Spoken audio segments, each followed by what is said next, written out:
Okay, so good evening, everyone. So my name is Rishikesh Tawakar, and we are here to present our information about our screencast activity of distributed computing system. So our topic is secure channels, its authentications, message integrity, and confidentiality. So our group members are Rishikesh Tawakar, myself, Akash Devre, Rupali Dhave, Bhakti Dhave, and Pallavi Tokne. So yeah, next Akash. Okay, so our today's agenda are categorized into five categories. First is introduction, second is secure channel, third is authentication, fourth is confidentiality, and fifth is message integrity. Next. Okay, so introduction of our topic, which is security, is one of the most important principles since security needs to be pervasive through the system. So, and security policies decides the security goals of computer system, and these goals are achieved through various security mechanisms. So, as you know, security is one of the most crucial factor of any particular system, whether it is distributive or ubiquitous system, or any hardware or software system. So, if the security is tough and it is working properly, then there will be no issue for further progress. So, next slide.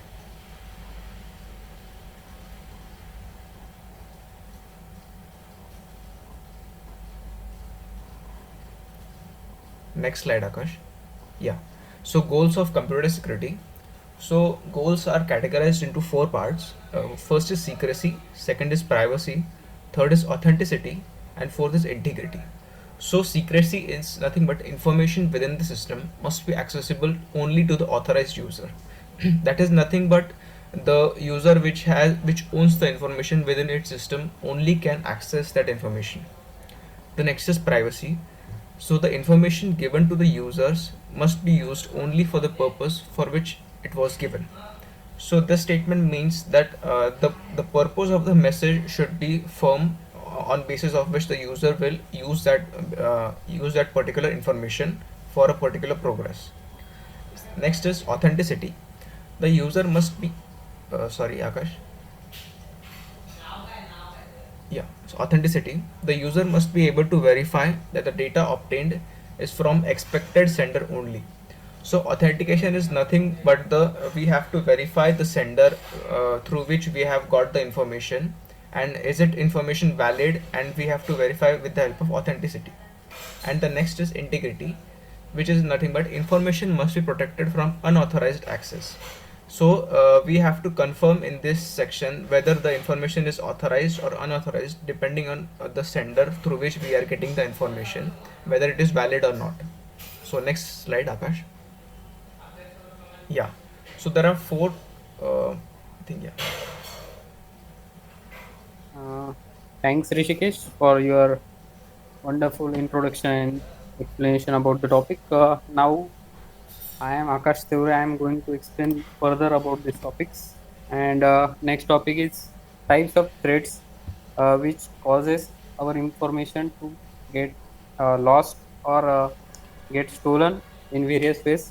These ways are categorized into four types. First one is fabrication, second one is interception, third one is modification, and fourth one is interruption. Fabrication is a non-normal and additional activity. Interception is an unauthorized access to data. Modification is unauthorized changes to and tampering to data. And interruption is a service becomes unavailable. So further, these topics will be explained here. Uh, the secure channel protects senders and receivers data against these threats. This first one is under which comes fabrication. In this type of attack, a fake message is inserted into the network by an unauthorized user as if it is a valid user. This results in the loss of confidentiality, authenticity, and integrity of the message. A fabrication attack can also take the form of modification, also known as man-in-middle attack, where the message's integrity can be tampered through either packets header modification or packets payload modification. Examples of such fabrication attacks includes the rushing attacks and root tunneling attacks. So second one type attack is interception. An interception means that some unauthorized party has gained access to an asset. The outside party can be a person, a program, or a computing system. Examples of this type of failure are illicit copying of program or data files, or right trapping to obtain data in network. Third one type is modification. As the name indicates, the message which is sent by the sender is modified and sent to the destination by unauthorized user.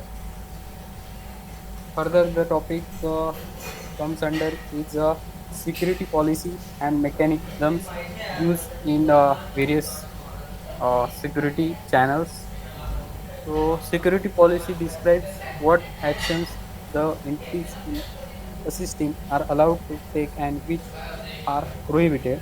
Security mechanisms implement security policies. The following techniques are used in various security mechanisms. First one is encryption, second one is authentication, third one is authorization, and fourth one is auditing.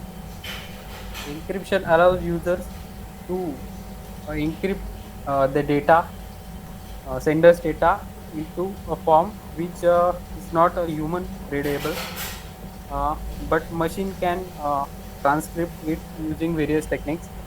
Encryption provides a means to implement confidentiality since it transfers the data into something which attacker cannot understand. Second type is authentication. To verify whether the user, client, server, etc. are authentic, user are authenticated by password. This method is generally used in applications which require security, and it can be done using various settings such as two-step authentication and various types of which will be further explained by our member. Third one is authorization, to check as a whether the client is authorized to perform specific tasks. And fourth one is auditing.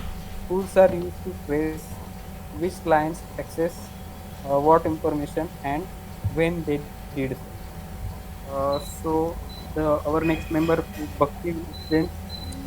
No, Rupali will explain further. Hello everyone, I'm Rupali Dhavre. I'm going to explain you about secure channels.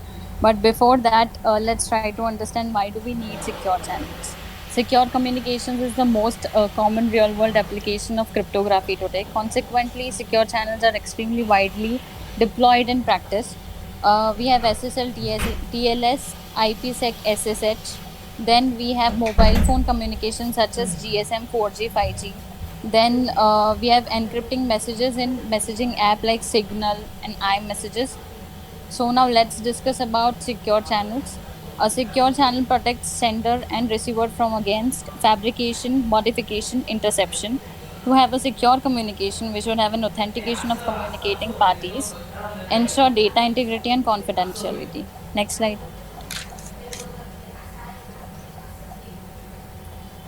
Also, protection of communication between clients and server in distributed systems can is based on a secure channel between communicating parties. Make adjustments accordingly. Secure channel protects transmitter and receiver in front of tracking information and forged messages.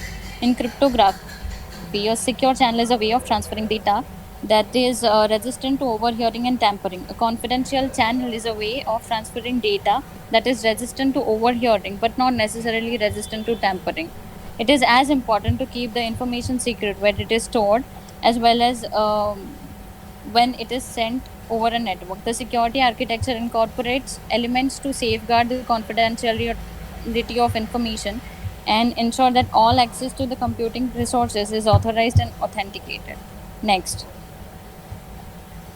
So basic security goals can be stated like this: CIA, that is confidentiality, integrity, and authenticity. So now I'll explain authentication. It deals with Yeah, you can continue. Yeah. Good evening, everyone. The authentication is explained by the Rupali. The further part is explained by me, myself Bhakti Dave. So, authentication contains the three main parts. First is a user login authentication, two-way authentication, and a one-way authentication. So, we firstly discuss about the user login authentication. User login authentication deals with the verifying the identity of the user by the system while logging in. The correct user identification during a login becomes essential since all the access control decisions and the accounting functions depends on the identity. And for ensuring the security, a password based authentication system must have the following mechanisms. The mechanism contains the make a password difficult to guess. Then second one is a maintain the secrecy of a password, and third one is a limit damage due to the composed compromised password. So we first discuss the make a password difficult to guess. Make a password difficult to guess contains the three main aspects. First is a use a long passwords. Second is include the special character in passwords, and third is avoid the password user that used earlier by us. Then next is maintain the secrecy of a password. So in maintain the secrecy of a password, user must keep the password secret from the external world. Then the second point is hiding the character displayed when the user logs into the terminal.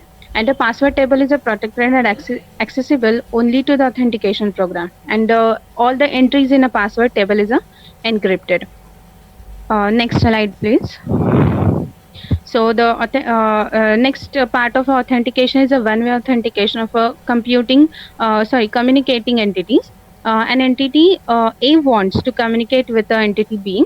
Then B may want to verify the identity of A before the communication.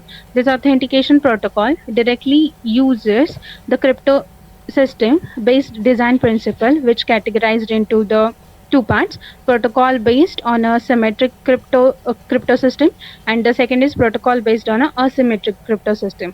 In protocol based symmetric crypto system, knowledge of a shared key allows encryption and decryption of a messages, and it also called the challenge response protocol. And in a second, the public key of each user is a published, while the secret key of each user is known only to the user. Next slide. So, third way of authentication is a two-way authentication of a communicating entities. Two-way protocol ensures that both the sender and the receiver processes identity each other before establishing a secure logical communication channel between them. Mutual authentication can be also carried out by performing a one-way authentication twice. In addition to authentication, a secure channel also requires that messages are confidential and that they maintain their integrity. Next slide. So the further slides are explained by Pallavi. Hi, I am Pallavi Dhokne and I am now explain confidential. There are two or more hosts communicate securely, typically using encryption. The communication cannot be monitored by untrusted hosts. The communication between trusted parties is confidential. So, sending a message confidentially does not guarantee data integrity. Means we sending a message confidentially, he take not guarantee for the data integrity. Even when two nodes have authentic each other, the integrity could compromise during the transmission of a message. Next slide. Next slide. So the next is message integrity. The message integrity means that a message has not been tampered with or altered. A message has integrity when the payload sent is the same as the payload received. Then you can have integrity of a message without confidentiality. Once can take a hash or some of the message code is compared. Often we share downloadable files and provide data integrity using MD5 hash sums. For providing confidentiality as well as message integrity, we can use digital signing. Next slide. Then digital signature. Digital signature is a mathematical technique used to validate the authenticity and integrity of a message. Digital signing a message using public key cryptography. This is implemented in the RSA technology. Next slide. Then digital signature digest. In this, digitally signing a message using a message digest, message is sent as a plain text. However, the digest can be used to assure message integrity. Next slide.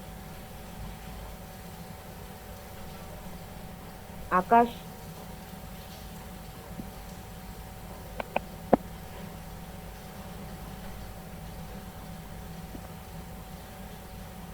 Akash. Next slide. Yes. Wait a minute. So the we have concluded this session. So conclusion. So we see how integrity, confidentiality, and authentication can work for the transmission of data over the network. So security plays an extremely important role in distributed system. It is as important to keep the information secret when it is sent over a network. It is very difficult. So there are three main issues. Establishing a secure channel, second one is providing for access control, and third one is managing key distribution. So security is very important in a distributed system. Thank you. Okay.